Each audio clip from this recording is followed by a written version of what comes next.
Hey guys, Joe here, and today I'm doing something absolutely bizarro. Bizarro, weird, and probably shouldn't be done. What you're looking at is my latest creation, my crazy creation, however you want to look at it, and that is, yes, a all-in-one Corsair cooler that I've expanded with a 240 millimeter XSPC radiator and a reservoir. Now, I'm sure you're wondering, why would you do that? And to all of you that would say that, I would say, why wouldn't I do it? Number one, I wanted to get a little bit better cooling capacity in my Xeon X58 system. I also wanted to put some clear tubing in there so that I could see some coolant running, and, quite frankly, it was a, hey, I'm bored. I thought of it. I wanted to see how hard it would be to actually expand one of these systems, and I had that kind of free time, so that's what I did. You'll notice that I did mix hard tubing and soft tubing.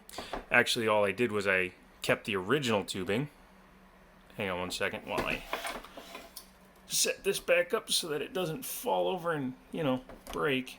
So as you can see, it's the original pump, which, let's be honest, doesn't actually pump that fast, but it's fast enough. This is a reservoir I got with a water-cooled 570 or 580 I picked up off of Craigslist and put into a cheap-ass system, but never used again after I started using that Enermax reservoir, which, by the way, is now fully clean and ready for a build when I get a case put together. And the radiator was I can't even remember where I got the radiator. I think the radiator came with this one, or it came with another res that I don't use anymore. But I found out I was able to cut the hoses off of the original radiator, which is this dinky little guy. You can see how small it was. And it used barbs to hold the hoses on, and then some shrink tubing that went around the ends. Basically this stuff here. Well, I didn't have any soft tubing left over. I don't know why I thought I did. So I just went ahead and expanded the system while using the original hose, and I just used some zip ties to hold them on. That'll be plenty because it's not like the system's being bounced around. For the coolant, I'm just using up the last of my EK cryo fuel. I love this stuff, and I will be using cryo fuel in the next build as well, but it probably won't be red, although the system as it is currently sitting has a lot of red in it, so I guess for now it is going to go red. Better red than red, red, red. So first test before we swap this over is I want to see how that version of the Corsair all-in-one cooler does with multiple Cinebench runs while using the single 120 millimeter fan designed radiator. That didn't come out as words I intended, but you know what I mean. I want to see how it does with the stock radiator that's on it. And as you can see, after 3 consecutive runs, the hottest core got up to 76 degrees, which isn't like the worst thing in the world because that's with a 100% smackadoodle load on it at only 4.13 gigahertz though, which is indicative of the 920 score. Also, I have Internet Explorer, Task Manager, and Steam open. So if I had things closed, it would probably return closer to a 960. I'm not too worried about it. But the main thing we need to remember is 76 degrees Celsius. And that is a thicker radiator, but it's just a single radiator. I want to see how it does with the dual radiator I created. So next thing to do is shut down the system, swap out the radiators, and reboot and see where we go. So as you can see, using the world's greatest invention, zip ties, second only to duct tape and just ahead of self-tapping screws, we've mounted the reservoir and the radiator and all that good stuff. Don't forget, I also removed the acrylic front panel off this case in order to allow for more airflow, and I have to come up with like a mesh or something to replace it with. I still have the panel, but there's no point in having it on there because it doesn't cool it enough. I also only put one fan because of the angle. I didn't use a double 90 like I should have, and I'm not going to reflush the system just to try. But now that it's mounted in there, it does kind of sit there along with the 1080 hybrid from EVGA, which I still need to do some finished testing on, but it looks pretty cool. And the black hoses from the original pump kind of work because of the black hoses on that one. But the most important thing is after 4 runs back to back to back to back of Cinebench, 67 is actually the hottest core. And if you look, it's actually on average, or 69, if you look on average, it was almost 10 degrees cooler across the board.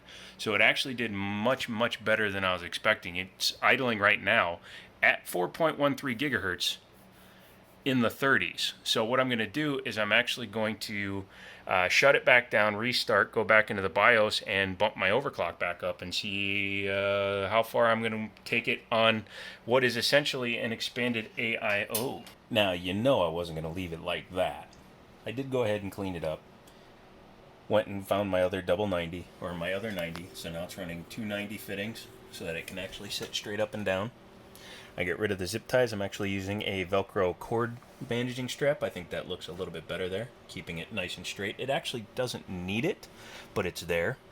Down there, I've got the extensions from my extension kit running up to the graphics cards. That cleans that up. I also tidied up the wiring a little bit so it's less visible. So now the entire system does look better. You'll also notice that I'm in a different room. That's because I am starting my bed rest. My foot is bugging the hell out of me, so I am going to be resting. And yeah, having a system that can be moved is a lot easier than having one that can't. So, plus, you know, I'd rather play games on this than a laptop. So it occurred to me as I was editing the video, and the system's off because it's late at night, but I was editing the video, and it occurred to me that I failed to mention how I was able to use an AIO the way I'm doing it, because what I did was I doubled or actually tripled how much fluid this thing needs to push, and also the amount of length of real estate it pushes it through, because normally it would push it just through those 2 tubes into a 120 millimeter radiator, come on man, English, and then it would cycle it through and pull it back through. That is a lot less fluid to push. When you hear somebody talk about head pressure, they're talking about how much pressure it takes to push a certain amount of fluid up a certain amount of distance. And quite frankly, these little AIOs are designed basically to work within the parameters of the radiator and amount of fluid they're designed to have. So expanding it, especially this way, creates a lot of issues. For one, it doesn't have enough head pressure under regular circumstances to actually run that much fluid, because you also have to remember, not only is it not going into the radiator, it's pulling out of that reservoir up into that radiator, filling the radiator, pulling it up out of the radiator, into the CPU block, out of the CPU block, back into the reservoir. That is the routing on this particular Corsair. I'm not sure on different manufacturers if their in-outs are the exact same places. So basically, it has to literally pull the fluid through the system. It doesn't actually push it through. There's nothing assisting it. I didn't want to leave like an extra pump on there, or the pump that came on that reservoir, because that would have overloaded the CPU pump and it would have been pointless. I should have just run a block if I'm going to do that. I was able to get by that, though, using that. That is a Kinguin Fan Controller. What it does, it allows you to manually control the speed of your fans.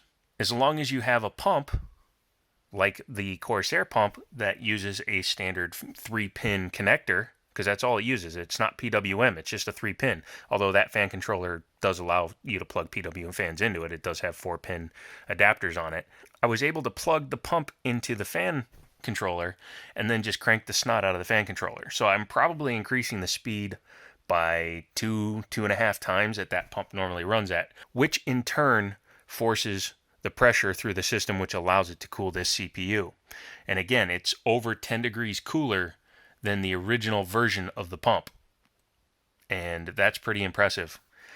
Will it burn out the pump faster? It could potentially if it ever runs dry, but as long as it stays lubricated, it should be all right, because I can't imagine it's putting that much more voltage through it, and that's what increases speed in a pump, is voltage. I'm also using that same fan controller for the fans on the EVGA Hybrid. Now, the EVGA Hybrid, you can see there, does have its own fan plug. However, it's controlled by the heat of the graphics card and doesn't speed up the fan enough to compensate for the amount of heat that you can generate from a 1080 when it's overclocked. So I have two SP120 fans, a Thermaltake in the front because that's got the LED ring, and a Noctua in the back, also hooked up to that, which allows me to then control how fast the air goes through, which then brings down the temperature on the card. Doing that allows me to get it much cooler and, in the long run, game longer. The other fans in the system, and there's 3 in the front there, they're all plugged into the motherboard except for the top one, which is connected to that controller, and then the 2 on the back of the radiator, because I did go with a push-pull configuration, are plugged into the motherboard. That is an Asus Rampage 3 motherboard, so it had plenty of fan connectors. That's the basic setup and how I was able to expand that cooler. And here's a demonstration of what I mean. So when I turn down the pump, you can actually see the fluid go back up. And when I turn the pump back up, now that doesn't seem like an extreme amount of head pressure change, but it's pushing that fluid down probably 5 millimeters. And for the fact that there's no down tube, there's nothing that actually forces the fluid down lower. That's literally the fluid pouring out of the return line. Again, it actually doesn't have enough pressure to push it into the tube unless I crank it up. And once I do, it actually has enough pressure to run it through the system. So that's about it. If you like this video, give me one of those. That's a thumbs up, by the way. And leave me a comment. Let me know what you guys do with your builds. If you guys try anything custom or weird, like I did with expanding an AIO for no reason other than trying it. I'd love to see your system, so go ahead and send me some video if you have that, or links to your videos if you've done any weird builds. Click on my Amazon affiliate link. You can shop for whatever the heck you need there. You don't have to just buy what I link to. As well as come back in the beginning of the week because we have some more Fallout 4 stuff coming. I've been working on a couple of settlements that are taking a lot of time because they aren't easy to do, especially when I'm trying not to do the same thing over and over. So, after all that, we'll leave you with, I'll talk to you later.